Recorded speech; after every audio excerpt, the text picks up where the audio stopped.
Modern Salon TV. Look who I got here. It is Mark Cuban. It is so exciting to meet you, and I mean that. Trust me, it's not that exciting. Oh, no. Well, it's exciting for me. It's exciting for Modern Salon.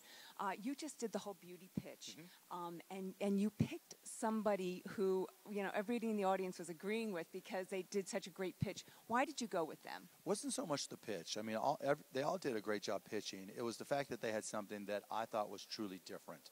The way they were able to extract different minerals and dyes and colors from fruits and plants, and so that they can create what they call 100% natural is important. And I think not only from a business perspective, not only did it apply to the salon industry, but they're going to be able to create other products and introduce them, again, more in the beauty industry, but also elsewhere. Okay, great answer. Thank you. Okay. I thought you like that. Okay. What opportunities do you see in the salon industry? One of the cool things about the salon business is it's very entrepreneurial. Whether you're leasing a station, whether you're working as an employee, whether you're considering starting your own salon, it's all about you, right? And I think the opportunity really is you can take your time. It's one of the few industries where if you build your clientele and really get to know them, you don't have to rush. You can get to a point where you can feel comfortable that, I think I've got people who are following me and they will work with me. And, maybe I can just try leasing a station somewhere else first. And if that works, maybe I can get, a couple people to hook up with me and we can get 4 chairs and then grow from there. And so I think the fact that you don't have to rush into things and the fact that you can really define your customer base, your clientele is huge. I love it when you said that in your intro on stage, was that starting off, you can change things around. Once you get too big, it becomes a nightmare, which leads me to my next question. What would you say are your 3 tips to financial success? There's all kinds of success, and you said a bunch of them, but if you had to narrow it down to 3. Just across the board for anybody. 1, pay off your credit cards and rip them up, right? We get into all of us get into our biggest problems because the credit card company's got to get paid, right? And when they get paid, when you're late, they're charging you 18% interest, or when you haven't paid in 30 days. And so that 18% is more than you're going to earn anywhere else. So number 1, pay off your credit cards, pay off your debt, get down so that you can start saving money. Number 2 is start saving money no matter how you do it. A lot of people think, well, interest rates aren't high, what's the point? Saving money, interest rates will go up, your opportunities will go up, but if you don't save money, you're never going to have that comfort of knowing that, A, if something goes wrong, you're covered, or B, if you want to start your own company, you have the money to do it. And 3, when you're young, go for it. What have you got to lose? I mean, I lived like a student. I lived 6 guys I slept on the floor, living 6 guys in a 3-bedroom apartment, and had a blast doing it. And so don't make it about getting the cooler car, right, or spending money on what you think people are going to, what you think makes you look cooler, right? Fuck them, right? It's just, just do the stuff. Just have fun, right? Enjoy yourself. Don't make it about stuff. And the less things you do with stuff, the more money you'll save, the less debt you'll have, and that really is what puts you on the way. Anybody who saves $100 a week, starting at the age of 22, 23, you will be a millionaire if you do it, until you're in your 40s.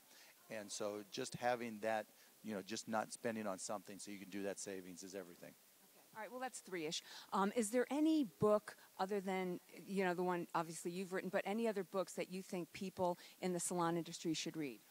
There's a book called The Lean Startup by Eric Ries. That's really good. I also like to read biographies. I think JP's got one. I mean, I like to read books about successful people because it gets me fired up. A lot of successful people come from humble beginnings, and just it always inspired me. The story of the guy that had nothing and just grinded it out, and so. I'll stick with my fellow sharks. I think Damon John's book is really good as well. Okay, all right, that's great. It's funny, we are going to go speak to JP in a minute. I remember watching that episode. I was in tears, but I think one of the tree-topper guy. Oh my, it was so great. But your reaction was so priceless.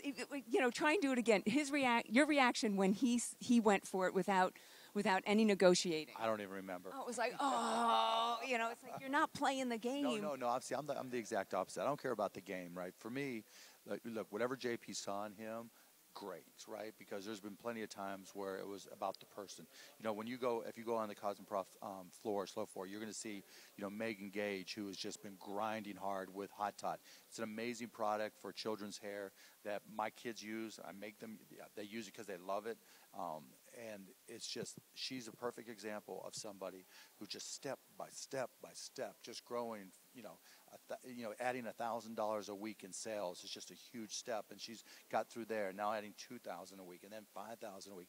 There's no shortcut. So often just watching people like this. So when JP did his deal, it was great, right? Because I love, you know, not every business has to be huge for it to be important to me. Okay, 2 more questions, because I know people are lined up to speak to you. Who does your hair? Tammy does my hair at, she just changed salons and I followed her.